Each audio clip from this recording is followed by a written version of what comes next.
Hi, I'm Catherine. I'm one of the project managers here at Quiltcraft, and today I'm with Abby, one of our sales directors, and we're going to talk about quick tips on spec writing, just to make your life as easy as possible and help us make exactly what you're envisioning for the project. Okay, so let's talk about some pillows. So there's different options, obviously. So can you kind of talk about this pillow?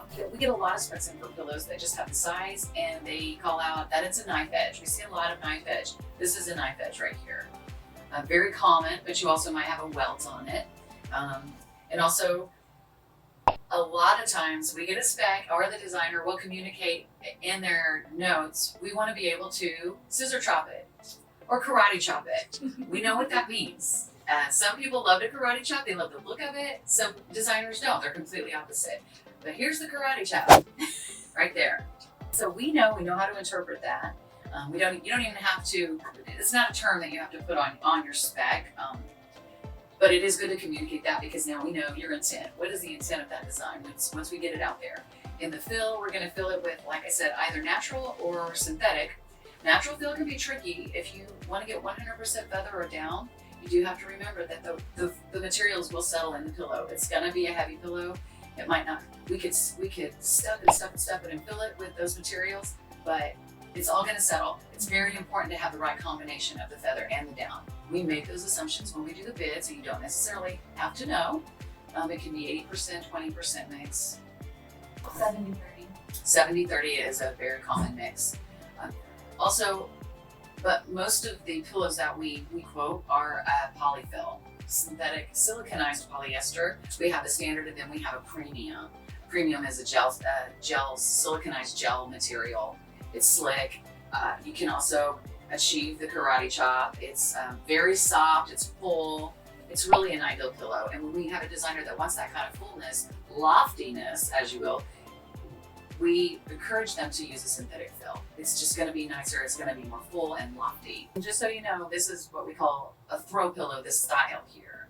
There are multiple styles. There's a lumbar pillow, there's a bolster pillow, and just so you know, a bolster pillow typically has a piece of foam in that. It's very dense. It's what we call Dacron wrapped, and it's very, very common on a bolster pillow. All right, let's switch and let's talk about this one. Okay, what differences?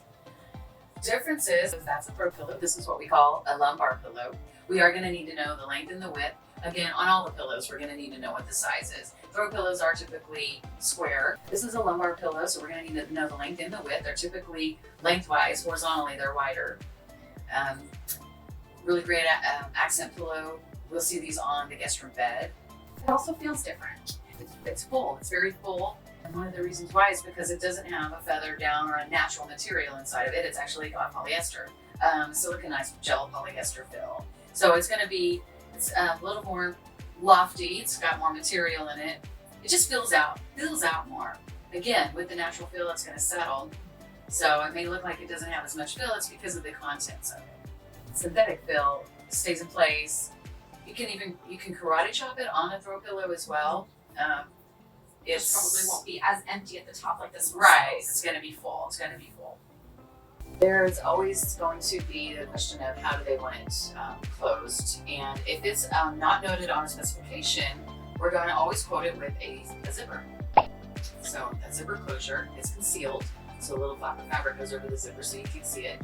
If it is noted another way, typically that's always going to be with a permanent closure. So it's sewn closed, you can't open it.